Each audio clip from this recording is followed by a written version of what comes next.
রমজান মাস আসতেছে বাবা, আচ্ছা বলুন আমাদের রোজা রাখতে হবে কি হবে না বাবা? আর রমজান মাস আসলে কিছু মুরব্বির মানুষের কথা চলে আসে, বলে হুজুর পেটে গ্যাস, পেটে অম্বল, তার জন্য রোজা রাখতে পারি না। বলে আমার সুগার, তার জন্য রোজা রাখতে পারি না। কিন্তু বাবা যে মুসলমান ভাইরাও, এই সোনামানিকেরাও, এই পবিত্র রমজান মাসে কেউ যদি বাবা 30টা রোজা রাখে, আমার আল্লাহ বলছে ওই বান্দার শরীরের যাকাত দিয়ে গেল। জোরওয়ালের আমার আল্লাহ বলছি প্রথম রোজা আপনার কিনা চালু হয়, দ্বিতীয় রোজা চালু হয়, 3 নম্বর রোজা যখন চালু হয়, আমার আল্লাহ পাক আল্লাহ তাআলা বলতেছে ওই বান্দার প্রতি ফেরেশতারা আল্লাহর কাছে দোয়া করে। আমার আল্লাহ বলছে রমজান মাস আসলে পরে বাবা জাহান্নামের গেট বন্ধ করা হয়, বাবাজি জান্নাতের গেট গুলো আপনার খুলে দেওয়া হয়, শয়তানকে জিনজির দিয়ে বাঁধা হয়। আমার আল্লাহ বলছে গো আমার বান্দা বান্দিরা, পবিত্র রমজান মাসে যদি নেকি করতে চাও, ফজর নামাজের পর সূরা ইয়াসিন তেলাওয়াত করো, একটা খতম সূরা ইয়াসিন একবার যদি পড়েন, আমার নবীজি বলেছেন 10টা খতমের সওয়াব পাওয়া যাবে। জোরে বলুন না সুবহানাল্লাহ। আপনাদেরকে বলতে চাই এখন থেকে নিয়ত করুন আল্লাহ নামাজ পড়বো, তারাবির নামাজ পড়বো এবং কিনা 5 ওয়াক্ত নামাজ পড়বো। সামনে রমজান মাস আসতেছে, আমরা রোজাও রাখবো। আল্লাহ বলতে চায় ফেরেশতা দেখো আমার বান্দা বান্দিরা নিয়ত করে নিয়েছে এখন থেকে যে রোজা রাখবে, ওই বান্দা যদি মারা যায়, আমার আল্লাহ বলতেছে বিনা হিসাবে তাকে জান্নাতে দেওয়া হবে। একজন আল্লাহর নেক বান্দা ছিলেন, তার নাম হচ্ছে ফরিদ, হযরতে ফরিদ। ইনার বিবি 5 ওয়াক্ত নামাজ পড়তেন, ইনার বিবি পর্দা করতেন, ইনার বিবি বাবা তাহাজ্জুদের নামাজ পড়তেন, কোনো মিথ্যা কথা বলতো না। আরে ফরিদ রোজার 1 মাস আগে থেকে বিবিকে সিঙ্গেল দিতে, ভাই বিবি সামনে রমজান মাস আসছে, রোজা করতে হবে। বলে স্বামী গো আমি তো আগে থেকে নিয়ত করেছি যে পবিত্র রমজান মাস আসলে আমি রোজা করব। জোরে বলো সুবহানাল্লাহ। এ ফরিদ বলছে বিবি তুমি জানো আমার কারাকীর্তি, আমি 1 বছর আগে থেকে নিয়ত করি যে আমি পবিত্র রমজান মাসে রোজা রাখবো। বলে কেমন করে? বলে শোনো আমি যে কাজগুলো করি, আমার যদি দিনে 500 টাকা ইনকাম হয়, তো 100 টাকা আমি রোজা রমজান মাসের জন্য রেখে দিই। রমজান মাসে কোনো কাজ করব না, শুধু আল্লাহর ইবাদত করব আর পবিত্র রমজান মাসে রোজাগুলি রাখবো। জোরে বলো সুবহানাল্লাহ। জি হযরতে ফরিদ বলতেছে ও বিবি তবে শোনো তোমাকে একটাই কথা বলে দি। বলো স্বামী গো কি কথা বলবেন? বলো গো আমার স্বামী কি কথা বলবেন বলুন। হযরতে ফরিদ বলতেছে বলো গো আমার বিবি আমি আগে থেকে নিয়ত করেছি ও বিবি পবিত্র রমজান মাসে রোজা রাখবো। তবে শুনে রেখে দাও, শুনে রেখে দাও আমার আল্লাহ পাক আল্লাহ তাআলা বলতেছে ও বিবি আমার আল্লাহ বলেছে পবিত্র রমজান মাসে কেউ যদি আগে থেকে নিয়ত করে নেয়, আমার আল্লাহ বলতেছেন মরার পরে তাকে জান্নাতে দেওয়া হবে। জোরে বলুন না সুবহানাল্লাহ।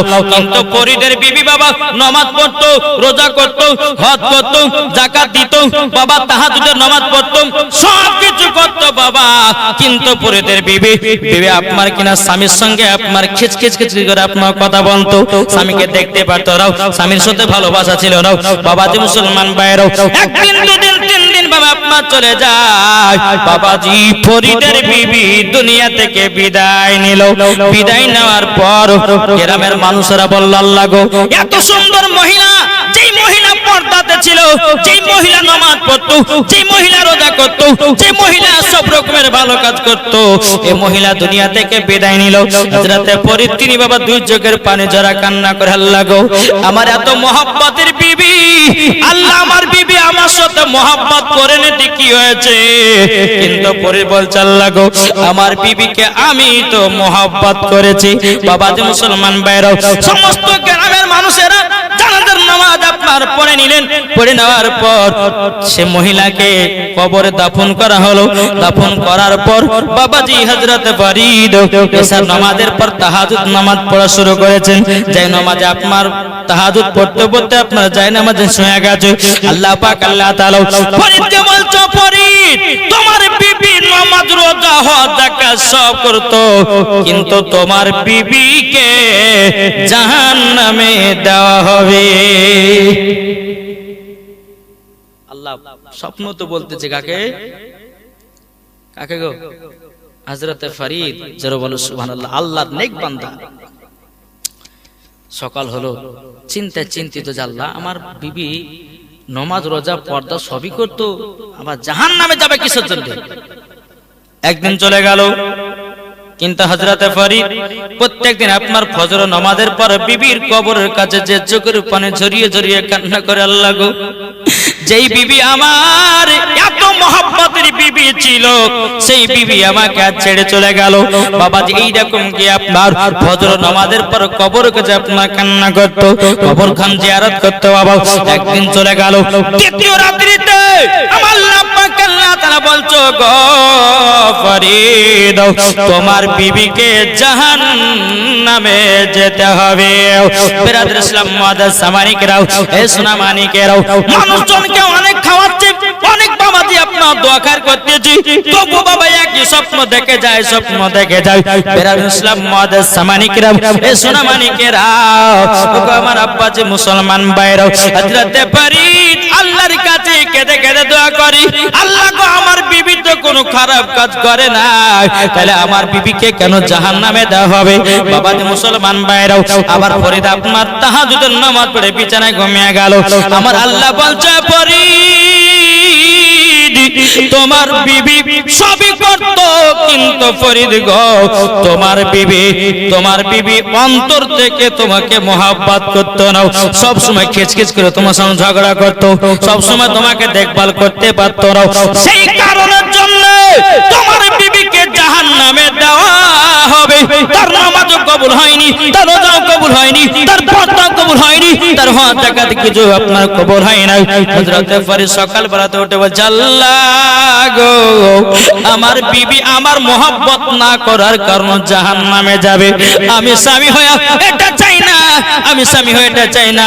বাবা হযরতে ফরিদ সব সময় আল্লাহর কাছে দোয়া করে, আল্লাহ গো কি এমন কাজ করলে পরে আমার বিবি জান্নাতি হবে? যারা হবে না সুবহানাল্লাহ।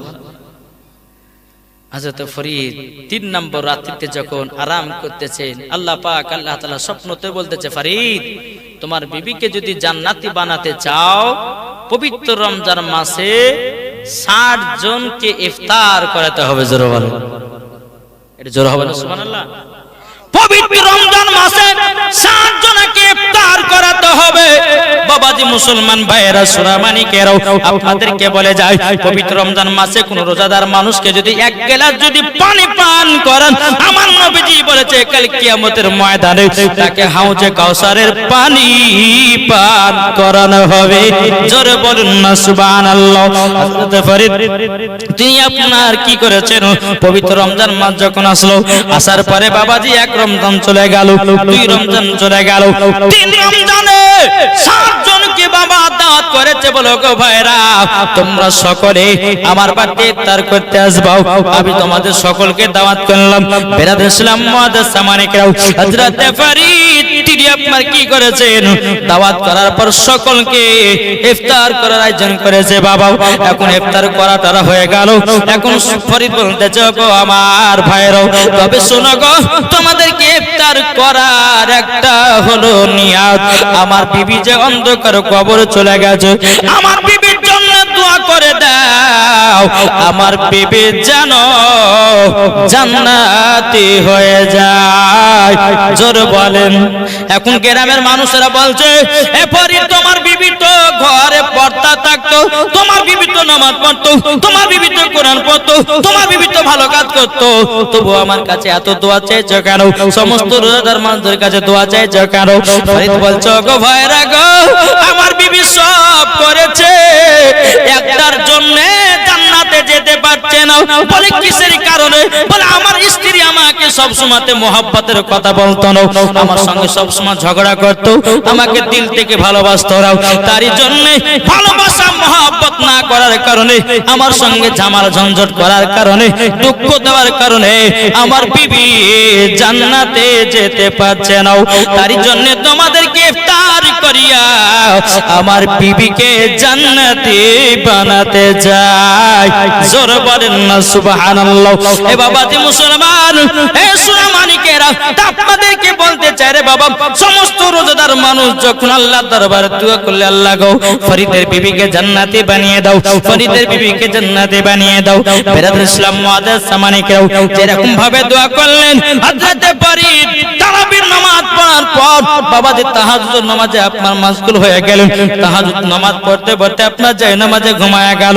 আল্লাহ বলছো গো ফরিদ, ফরিদ তোমার বিবিকে জান্নাতি বানায় নিয়েছে। এটা জোর হবে না সুবহানাল্লাহ? জান্নাতি বানায় নিয়েছে, জান্নাতি বানায় নিয়েছে। বাবাজি মুসলমান ভাইরাও, এ সোনা মানিকেরাও, যখন বাবাজি কথা বলেন হযরত ফরিদ আল্লাহর কাছে আপনার শুকরিয়া আদায় করলে, বলে আল্লাহ আমার বিবি জান্নাতি, আমার দিলটা খুশ হয়ে গেল। আমি তাই মায়েদেরকে বলতে চাই গো মা, নামাজ পড়ো, রোজা করো, হজ যাকাত সবই করো, আগে স্বামীর মহব্বতের দরকার আছে না নাই? মোহাব্বতের দরকার আছে। ওগো মা, যেটুকু স্বামীর সঙ্গে কথা বলবেন একটু ভাবনা চিন্তা করে কথা বলবেন। কোন যদি স্ত্রী স্বামীকে দুঃখ দিয়ে যদি কথা বলে দেয়, আর ওই স্বামীর চোখ দিয়ে যদি পানি বাড়িয়ে যায়, আল্লাহর আরশে পর্যন্ত কেঁপে যায়। তাই মায়েদেরকে বলি, ও মা, কেন স্বামী স্ত্রীর মধ্যে ভালোবাসা মহব্বত রাখবেন? স্বামী স্ত্রীর মধ্যে আপনার মহব্বত রাখলে আমার আল্লাহ পাক আল্লাহ তাআলা বলতেছেন, ওই বাড়িতে আল্লাহ রহমত বর্ষিত হয়। জোরে বলুন না সুবহানাল্লাহ। অনেক মা বোনদেরকে দেখা যায় বলে, হ্যাঁ গো তোমাকে বিয়ে করে আমি শান্তি পেলাম না, তোমাকে বিয়ে করে আমি কষ্ট থাকলাম। ও মা, এই কথা কখনো ব্যবহার করবেন না। এই মহিলা গেল, বাবাজি যদি স্বামীকে তিনটা কথা সব সময় যদি বলে, ওই মহিলা মরার পরে জাহান্নামে যেতে হবে।